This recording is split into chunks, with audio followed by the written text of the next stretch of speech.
Captain leader legend Sunil Chhetri অবশেষে retirement হয়ে গেলেন।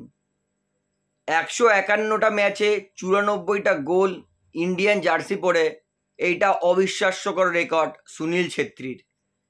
একটা প্লেয়ার রিটায়ারমেন্ট হলে খারাপ লাগে, এবং সেই প্লেয়ারটা যখন সুনীল ছেত্রীর মতো লেজেন্ড হয়, সেই প্লেয়ারটার রিটায়ারমেন্ট নিলে মন প্রচণ্ড দুঃখে ভরে যায়। আজকে ইন্ডিয়ার ম্যাচ শেষে সুনীল ছেত্রী কেঁদেও ফেলেছিল। সবাই সুনীল ছেত্রীকে গার্ড অফ অনার দিয়েছে। সুনীল ছেত্রীর জন্য clap entire public view Kolkata পরিবারের তরফ থেকে। সুনীল ছেত্রী, আপনি অলওয়েজ লেজেন্ড থাকবেন, লেজেন্ড ছিলেন। তো সুনীল ছেত্রী অবিশ্বাস্যকর ক্লান্ত পরিশ্রম কিন্তু আজকে শেষ হলো। আমি বলবো ইন্ডিয়ান টিম কিন্তু সুনীল ছেত্রীকে একটা দারুণ উপহার দিতে পারত, কিন্তু আজকে দিতে পারিনি। কোনো অ্যাঙ্গেল থেকে মনে হয়নি যে আজকে ইন্ডিয়ার জন্য একটা স্পেশাল ম্যাচ। সুনীল ছেত্রী নিজের লাস্ট ম্যাচ খেলছে, প্লেয়াররা নিজের এক্সট্রা এফোর্ট দেবে, কিচ্ছু মনে হয়নি। ইন্ডিয়ান টিম কিভাবে বিশ্বকাপ খেলবে এটা সত্যি একটা বড় ডাউট।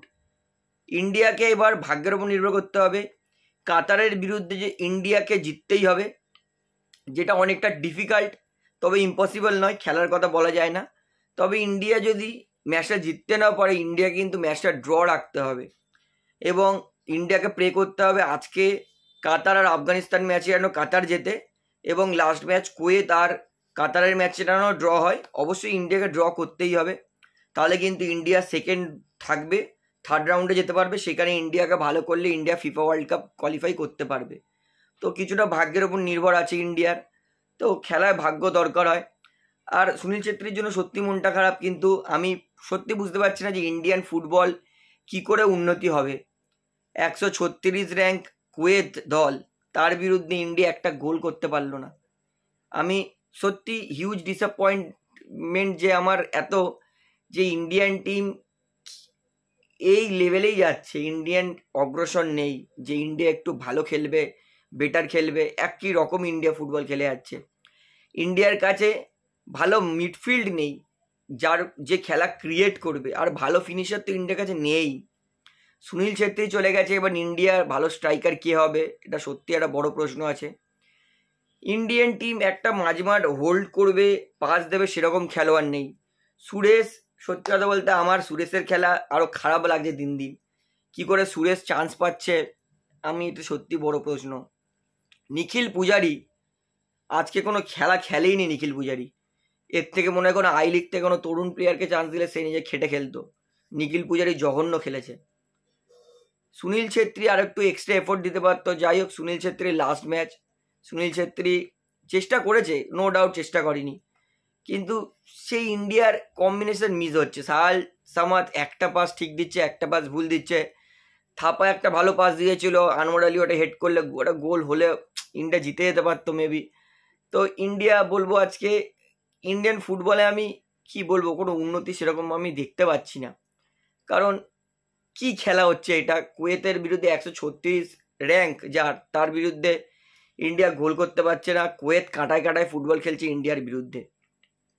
খুবই ডিসঅ্যাপয়েন্টিং ম্যাচ ছিল আমার জন্য।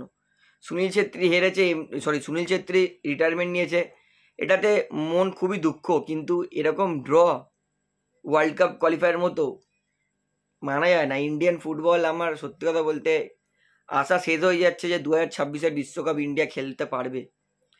Disgusting performance by Indian players throughout. Playing 11 যারা ছিল এবং ইভেগো স্টিমার্স, তার ট্যাকটিক্স বুঝতে পারছি না। আপুইয়া যার নাম আপুইয়া খেলছে না, মানবীর স্টার্টিং দিয়ে খেলছে না, তো সুভাশিস বোসকে খেলালো না। তো ওভারঅল ইগো স্টিম্যাক্সের প্লে পরিকল্পনা অনেক কিছু ভুলচুক আছেই অবশ্যই। ইগো স্টিম্যাক্স মেবি সেই প্লেয়ার চুজ করতে পারছে না, বুঝতে পারছি না। ইন্ডিয়ার কিছু একটা মিসিং হচ্ছে, ইন্ডিয়া কিছুতে ফুটবলে উন্নতি হচ্ছে না দিন দিন। সত্যি কথা বলতে ইন্ডিয়ান ফুটবল ভালোবাসি এত, কিন্তু এই খেলা দেখলে না ভালো লাগে না। যে মনে হচ্ছিল একসময়, মনে হচ্ছিল এই খেলা পাল্টে দিই, ইন্ডিয়া পাকিস্তানের যে ক্রিকেট ম্যাচ হচ্ছে সেটা দেখি, এত বোরিং খেলা হচ্ছিল।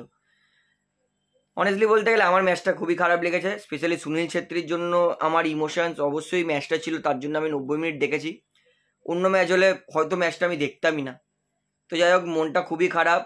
সুনীল ছেত্রী রিটায়ারমেন্ট নিয়েছে, তার থেকেও বড় খারাপ যে ইন্ডিয়া কুয়েতের মতো দলের বিরুদ্ধে 136 র্যাঙ্ক দলের বিরুদ্ধে জিততে পারেনি, ড্র করেছে। তো ওভারঅল ডিসগাস্টিং ম্যাচ। তো আপনার ম্যাচটা কেমন লাগে সেটা আমাকে অবশ্যই কমেন্টে জানাবেন। তো ভিডিওটা এখানে শেষ করছি, এর বেশি আমার কিছু বলার নেই। তো ভিডিওটি ভালো লাগলে অবশ্যই লাইক করুন, কমেন্ট করুন, শেয়ার করুন, এবং বন্ধুরা চ্যানেলটি যারা নতুন আছেন সবাইকে একটা অনুরোধ করবো তারা অবশ্যই পাবলিক ভিউ কলকাতা এই চ্যানেলটিকে সাবস্ক্রাইব করে বেল আইকন প্রেস করে অল করে রাখবেন। ধন্যবাদ।